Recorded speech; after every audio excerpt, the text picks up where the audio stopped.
Story 1. JNMIL wants to be added to daycare pickup. Just as my title says, my MIL asked to be added to my LO2F daycare pickup list, but is having a hissy fit over our response. For context, my in-laws live across the country and see us once every few months, but my SO calls them weekly for FaceTime with the LO. My LO recognizes them and is very chatty and will talk to them on FaceTime and enjoys them when they visit. They have been great grandparents to my LO, and though I've had problems with them, I don't want to prevent LO from knowing her family. Anyways, it was my MIL birthday a few days ago, and when asked what she wanted, so we can mail it over, she said to be added to daycare pickup. I bit my tongue to see what So would say, and he said, "Haha, now what do you really want?" To which she doubled down. I asked why she wanted to be on pickup when she lives across the country and only visit every few months. She said it was for convenience when they do visit, saying that LO is also her grandchild and she shouldn't be restricted at all. So said that makes no sense and our daycare list is small for safety reasons. To which she responded with, "So you're saying I'm a threat to my own grandchild?"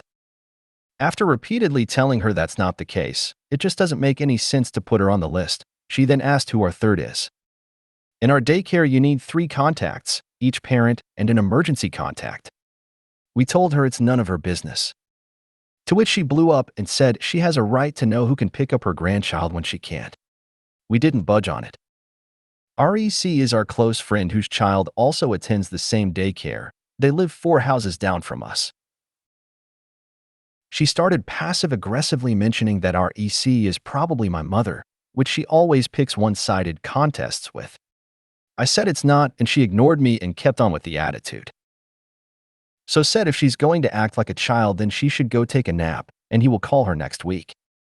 He hung up immediately without waiting for a response. FL texted So saying he needs to apologize to MIL. So said, absolutely not. She can pull the stick out of her ass and realize the world doesn't revolve around her. I'm 99% LC with MIL already. I never engage in their calls except this time because I was so confused where this came from. I sent her a happy birthday text, but other than that she doesn't hear or see of me unless it's a planned visitation. So only talks to them for the FT calls. He loves his family very deeply but knows how much abuse I put up with from his mother and has told us and his own parents that he will always be on our me and LO side. He has shown he means it.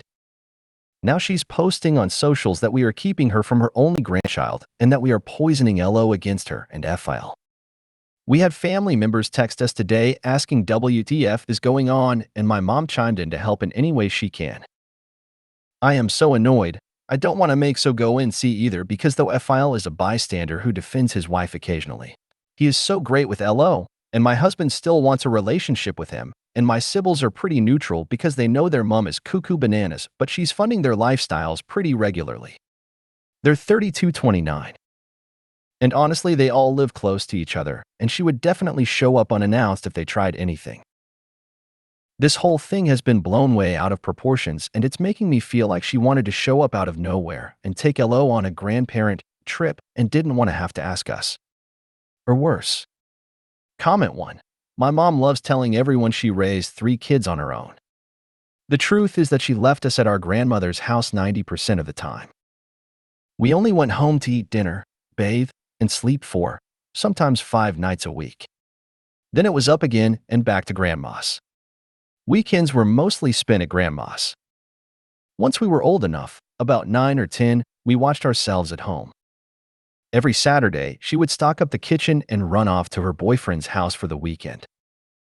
Weekdays, she would purposefully work late, and when she was home, she locked herself in her room. The extra fun part is asking her how she dealt with certain situations with us growing up. Potty training, when we were sick, etc. Every single time, the answer is, I don't remember. Of course she doesn't. Either grandma took care of it, or we were forced to on our own. Comment 2. Oh, how fun to bring the nanny up every time you see her. Ask DH if he remembers her. Ask about her. Tell her how nice that would be. All very, very nicely, of course. Comment 3. Gramnesia. My ML makes several far-fetched claims, such as insisting that husband and his brother were walking at 6 months. They weren't. It's like she sees my mothering as a personal attack on her choices, and putting me down helps reassure her that she was a good mom. Comment 4. Love how you guys are handling it. Let her have her tantrum. Comment 5. Please feel free to cease the FaceTimes. She is stealing your time, and I know it has to be a pain in the ass. She thinks she has you all trained to do her will. She knows that the guilt will win. Comment 6. This tizzy she's having is bad, but her taking it to social media is an easy line in the sand. She is done. Stop worrying about So and LO having this entitled nightmare in their lives. Comment 7. Anyone getting creepy kidnapping vibes from JNMIL's demand? She is positively batshit crazy. Story 2. She's my baby, not yours. I am extremely low contact with JNMIL, only talk to her when she comes to visit. Husband still talks to her and tries to keep her updated on how her LO is doing since she is her first grandchild. She has always been overbearing and obsessed with LO since she always wanted a girl but had all boys. Today, she texted my husband, she is so cute. I can't believe she is part me and one half you. I understand scientifically, LO shares up to 25% DNA with each grandparent, but the way she said it on top of her slipping and saying my baby just irks me to the bone. Comment 1. Whoa. This is gold. I'm sorry you've been driven to divorce, yet impressed by your strength. If you had a time machine and traveled back to that time before you married this guy, what guidance or warnings would you give yourself? Comment 2. I am so sorry your marriage tanked, but your kids need you more, and I imagine all 3 of you will be happier now with your ex living with his mommy again. In fact, I imagine you'll have less on your plate with him gone. Comment 3. Don't forget the book, When He's Married to Mom.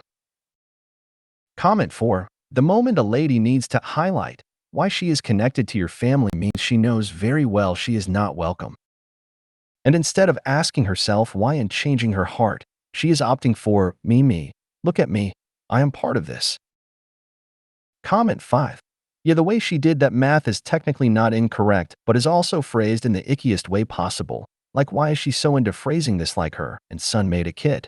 It's awkward and clunky and gross sounding, and just not a natural way of expressing that sentiment. She had to really try there. Comment 6. I have 4 sons and 1 daughter.